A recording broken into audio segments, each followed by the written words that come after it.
So we're continuing on with solving inequalities, and we're going to start going over some multi-step inequalities. So when you're solving an inequality, just like you would solve an equation, your goal is to get that variable by itself. Now, while you can get the variable alone on either the left or the right side, because we will be having to make our number line graphs with our solution set, it is a little bit easier if we stay consistent and get the x alone on the left-hand side, but I'll show you both situations. So in this situation here, we want to get this x alone. So using our inverse operations, we would subtract the 3 over to the other side, keeping that inequality sign the same. But now we need to divide both sides by -4 to get the x alone. And when you divide by a negative or multiply by a negative, that is when you need to change the direction of the inequality sign. So that would give us an x is less than -3. Now, if we went to graph that on the number line, we would do an open circle at the -3. And since x is less than that, we would shade to the left. Now, if you are doing a question like this on a test or a quiz and you want to just check to see that you got it correct, a lot of times people make mistakes in which direction to shade. Just pick a number from your shaded area. So let's say pick a -5 and plug it back into the original inequality and make sure it makes sense. So if I plug a 5 in, -4 times -5 would be +20 plus 3 gives me this 23, and 23 is greater than 15, so I did shade the correct side of my number line graph. So let's just practice a couple more of these. So for this first inequality, my variable is already on the left-hand side, so I'm going to continue keeping it there and moving everything else to the opposite side. So I subtract the 8. And 22 minus 8 gives me 14. And then I'm going to divide by 7. Since that is a +7, I don't have to worry about changing the direction of my inequality sign. So now if I'm going to graph this solution on my number line, I would put an open circle at the 2.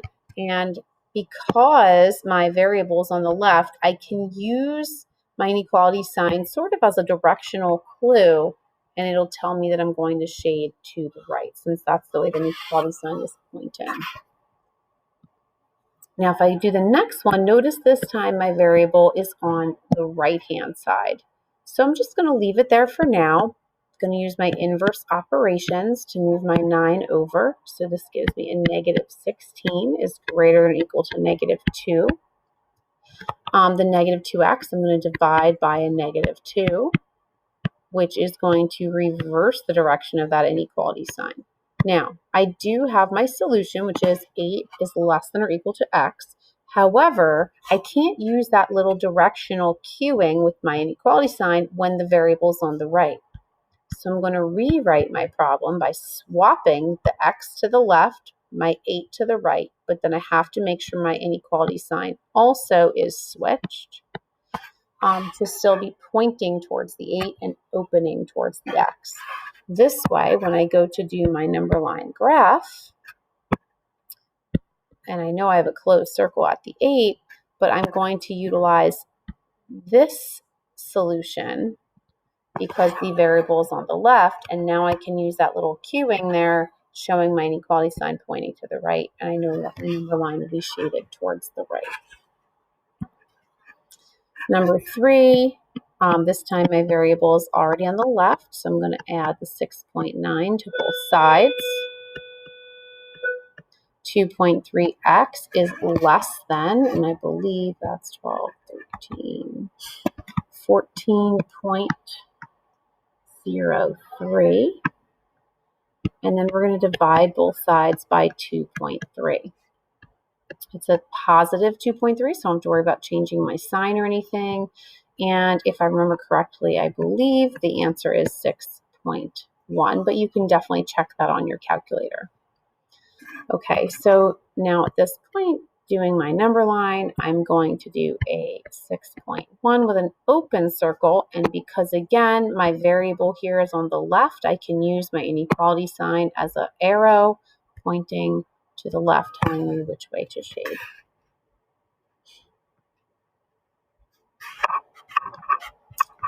Okay, now sometimes we're going to have inequalities that have a little bit more going on, maybe parentheses, maybe variables on both sides, things like that. Now, if there are parentheses, you could use the reciprocal method where you multiply both sides by the reciprocal here to get rid of this fraction. But most people tend to do distributing. That's what I'm going to do. Negative 1/3 times x is just going to give me negative 1/3 x, and negative 1/3 times 12 will be minus 4. And now I'm just going to continue getting my variable alone. So adding the 4 to both sides. Negative 1/3 x is less than 9. And now I'm going to multiply by that reciprocal of negative 3. And that will not only cancel out my negative 1/3, but it will also require me to change the direction of my inequality sign there. And then I end up with x is greater than negative 27. So at that point, if I were going to graph this on a number line, I would have an open circle at my negative 27, and I would be shading to the right because x is greater than negative 27. For this example here, I have variables on both sides of my equal sign. So when this happens, it doesn't matter if you want to bring your variables to the right or the left because it's an inequality and I like graphing it with my variable on the left. I'm going to move my variable to the left. So I'm going to subtract my 5x. This gives me 4x plus 2 is less than negative 18. And now I continue solving my inequality just like I would.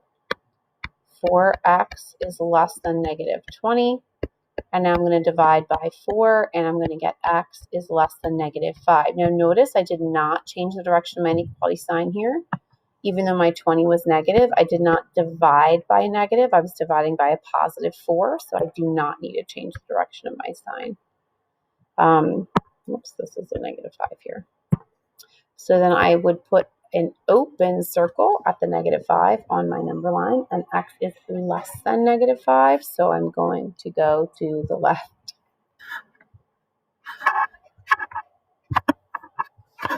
All right, so then on number 1, I'm going to distribute here to get rid of these parentheses.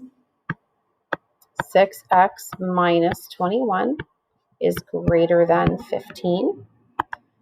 Getting that x alone, 6x is greater than 36. Dividing by 6 will get me x is greater than positive 6. Again, putting that on the number line. X is greater than 6. I can use that queuing there because my variable is on the left. Number 2, okay, so I have variables on both sides. Now, ordinarily, I would want to take the smaller one and move that, so I would add 3 to both sides here, and you can certainly still do that. Or you could subtract the 5, either way. So if I'll just do it the other way just so we can kind of see the difference. So if I add the 3x, I now have 10 is less than or equal to 8x minus 14. Now I'm going to add the 14 over to get my variable alone. I have 24 is less than or equal to 8x, and I'm going to divide by 8. X is greater than or equal to 3. Now you see how I ended up with the x on the right. That makes it a little tricky though when I go to graph my number line, so I'm going to switch it around so that I can do my number line a little bit easier. So now when I go to graph this on my number line, I'm going to plot my 3, build in circle, and x is greater than 3, and so I know that I'm going to shade to the right. Okay, then the next one here, I'm going to distribute this fraction. Luckily, these are both even numbers, so when I multiply them by 1/2, it's the same thing as dividing by 2, and that gets me 4x plus 3. Over here, I'm going to get 27x minus 45. In this case, I'm going to subtract my 27x and bring it over to the left to keep my x where I want it to be in the end. So I have negative 23x plus 3 is less than negative 45. Now I'm subtracting my 3. Negative 23x is less than negative 48.